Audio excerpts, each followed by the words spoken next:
안녕하세요. 작가의 식탁TV 이작가입니다. 이 이야기는요, 맛있는 스피치 이윤정 원장께서 예전에 방송을 통해서 해주셨던 이야기입니다. 방송 인터뷰를 진행했었을 때 질문을 했었는데 그런 말씀을 하시더라고요. 아이가 너무 늦게 한글을 배우면은 안 좋냐, 어떠냐 라는 그런 질문이었고, 그때 이윤정 원장께서 이야기를 해주셨습니다. 너무 일찍 한글을 배우면 상상의 내가 닫히게 되어 있어요. 이렇게 이야기를 하더라고요. 무슨 말이지 싶으시죠? 이를테면은 버스가 이렇게 다니잖아요. 그럼 버스에 이제 광고들이 부착이 되어 있잖아요. 이 버스에 구름 사진이 담겨 있는 광고 문구가 지나가는데 한글을 아직 떼지 못한 친구들 같은 경우는 그 버스를 바라보면서 버스가 구름을 싣고 지나가네?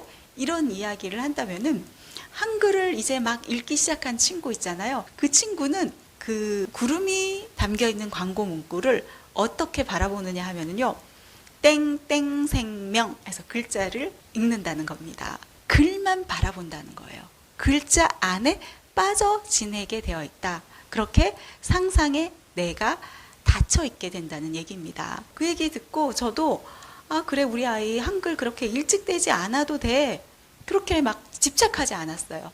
저는요, 이 상상에 내가 닫힌다, 여기에 더 연결시켜가지고 이야기를 해드린다면요, 우리 아이들의 생각하는 힘이 자라나기가 힘들 수도 있다는 거예요. 글자를 바라보는 그 힘이 약할 수도 있다는 얘기입니다. 요즘 문해력이 굉장히 화두잖아요. 문해력 하면은 뭐 예전에야 글자를 읽고 쓸 줄 아는 능력이었다면은 요즘은 여기에서 더 나아가서 글자를 읽고 이해할 수 있는 능력, 글자를 읽고 해석할 수 있는 능력을 이야기합니다. 자, 우리가 한글 떼기에 집중해 나가다 보면은요, 아이들이 무엇에 집중하게 될까요? 글자 자체에만 집중해 나갈 수 있다는 거예요. 글자를 글자 그 자체로만 받아들이게 되는 경우가 많다는 거죠. 독서를 하는데 책을 읽잖아요. 그러면은 글자에 빠져서 한 글자 한 글자 글자들을 읽지, 그 글들이 무엇을 의미하는지, 무엇을 전달하고 있는지를 파악하지 못할 수도 있다. 그냥 글자 읽기에 매달리는 경우들이 생겨나게 된다는 거예요. 우리가 독서를 할 때 있잖아요. 한 글자 한 글자 그 글자에 매몰되어 가지고 글자만을 바라볼 게 아니라, 사실은 이 독서라는 행위가요, 그 글자들의 덩어리들 있잖아요. 문장, 문맥, 문단, 이것들을 들여다보고, 그리고 그것들을 들여다봄으로써 이해하고 해석하고 그렇게 의미를 찾아가는 행위이거든요. 글자가 아닌 그 글들이 전하는 메시지를, 의미를 볼 수 있어야 한다는 겁니다. 예, 그렇다고 해서 제가 한글을 늦게 떼세요 그런 이야기를 전하려는 그 의도는 아닙니다. 그건 아닙니다. 다시 말씀드리지만 한글을 늦게 떼라는 얘기 아니고요. 우리 아이들에게 요구되는 그 능력, 사실은 한글 떼기보다 더 중요한 그 능력을 잊지 마시라는 얘기예요. 글자를 글자로만 바라보지 않고 의미를 바라볼 수 있는 그 힘을 키워주시라는 얘기입니다. 어린 친구들, 아직 초등학교 입학 전 유아 친구들 있잖아요.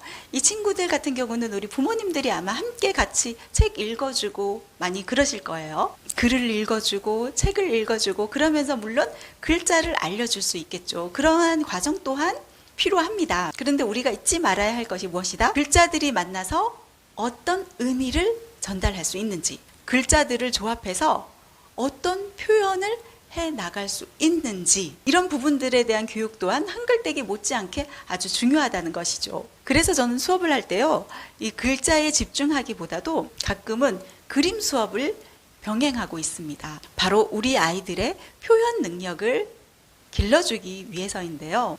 글자로 무언가를 표현하기 힘들어하는 그런 경우들이 있어요. 그리고 글자로 누군가를 이해시키기가 힘든 그런 경우들도 있어요.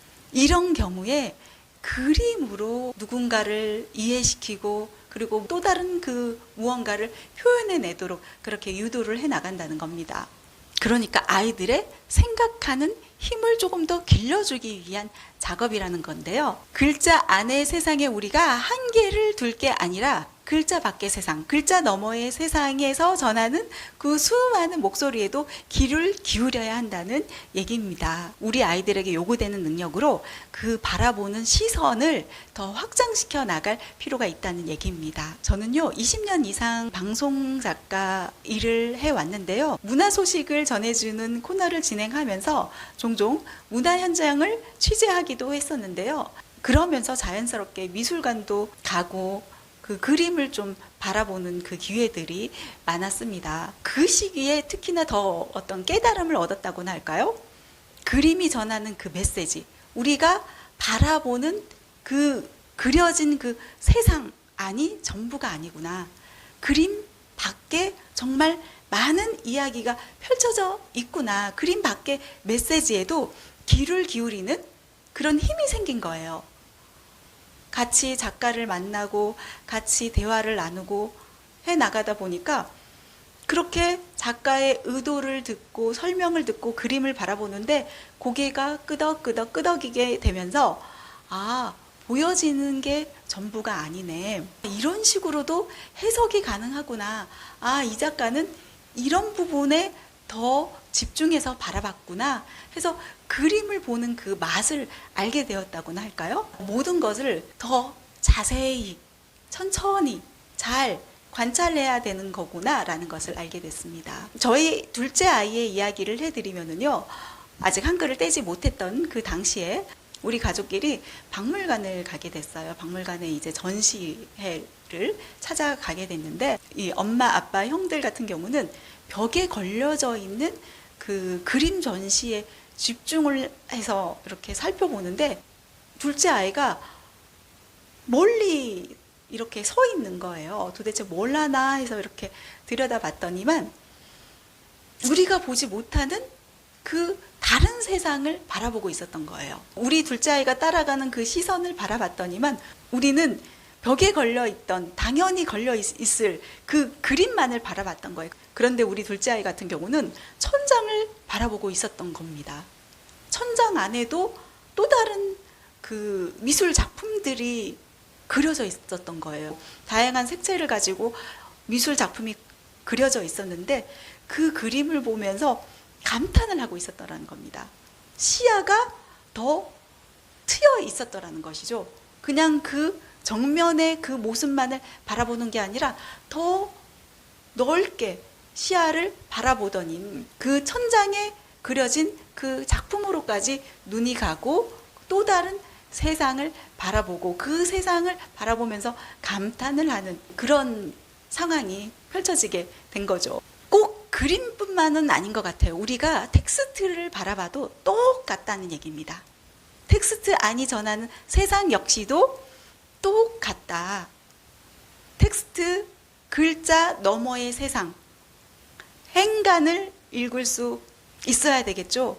작가의 생각을 읽을 수 있어야 되겠죠.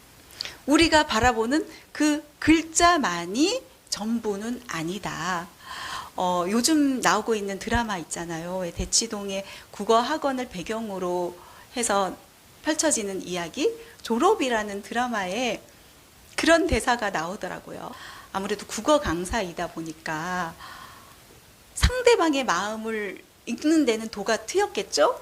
그렇다 보니까 이제 그 국어 강사와 대화를 하는데 행간 다 읽었죠? 라는 그런 대사가 있더라고요. 예, 상대방을 얼마나 잘 들여다보겠어요. 보통 국어 잘하는 아이들의 특징입니다. 행간을 읽어나가는 힘이 무엇을 이야기하냐 하면은요, 상대방의 집중해 나간다는 것을 의미합니다. 한글을 늦게 뗀 아이는 집중력이 강합니다. 수업 시간에도 그렇고요. 엄마를 바라볼 때도 그렇고요. 친구들을 바라볼 때도 그렇고요. 글자를 읽어서 파악하려 하기보다는 그 상대방의 마음을 들여다보는데 집중한다는 거예요.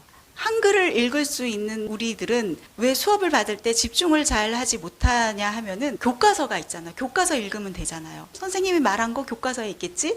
선생님이 말한 거 프린트물에 다 정리되어 있겠지? 이런 생각 때문에 나중에 보면 되겠지, 다 그 내용일 거야 해서 집중을 잘 하지 않는단 말이에요. 저희 아들 같은 경우는 집중을 잘 하더라고요. 도대체 어떤 이야기를 나에게 전달하려고 하고 있지? 저 말은 어떤 의미일까를 집중을 하려고 많이 노력을 하더라고요. 앞서서 졸업 드라마 이야기를 했잖아요. 좀 인상적이었던 장면인데요. 희원고등학교 전교 1등 시우라는 학생의 이야기가 나옵니다. 이 친구는요, 전교 1등이잖아요. 중간고사 국어시험에도 100점을 맞을 정도로 공부를 아주 잘하죠. 국어 점수도 아주 안정적으로 나옵니다. 그럼에도 불구하고 국어 과목을 싫어하는 친구예요. 왜 그럴까요? 국어 지문 파악이 힘들다는 거예요. 그런데 어떻게 100점을 맞느냐? 암기하고 외우고 어떻게 그렇게 100점을 맞을 수 있다는 거예요.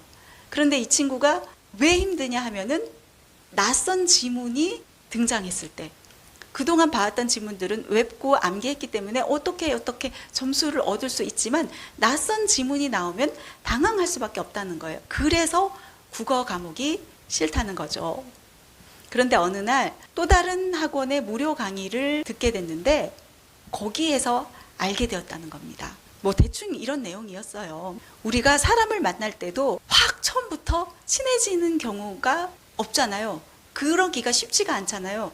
처음부터 친해지기가 쉽지도 않을 뿐더러 어렵고, 이 사람이 무엇을 좋아하는지 첫 만남부터 당장 그 사람을 알기가 쉽지 않다는 거예요. 밥도 먹고 대화도 나누고 그렇게 알아가면서 친해지는 거잖아요. 그런데 이 희원고 1등 이 시우는 낯선 지문을 대하는 자세가 그래 왔었다라는 겁니다. 당장 급하게 무언가를 알아내기 급하게 답을 찾으려고 하는 그런 자세 말이죠. 그래서 이 국어라는 과목 낯선 지문이 나왔을 때 힘들지 않았었나, 천천히 내용을 들여다보고 마치 친구 대하듯이 하나하나 알아가고 이해하려고 하는 노력, 텍스트와 친해지기 위한 그 노력이 부족했음을 이야기하는 그 대사가 나오거든요. 국어가 힘든 친구들이 되새겨보면 좋은 그런 대사가 아닌가 싶습니다. 한글을 늦게 뗀 아이일수록 집중력이 강하다. 특히 듣기 능력이 강하더라고요. 읽을 수가 없으니까 자연스럽게 듣는 귀가 더 잘 트여 있게 되더라는 겁니다. 듣는 귀가 더 밝다는 거예요. 말귀가 밝다는 거예요. 이게 나중에는 자연스럽게 어떻게 된다? 글귀로까지 이어져 가지고 문해력 향상에도 도움이 될 수 있다는 얘기입니다. 이 이야기 해드리면서 여러분에게 좀 강조하고 싶은 이야기가 있었습니다.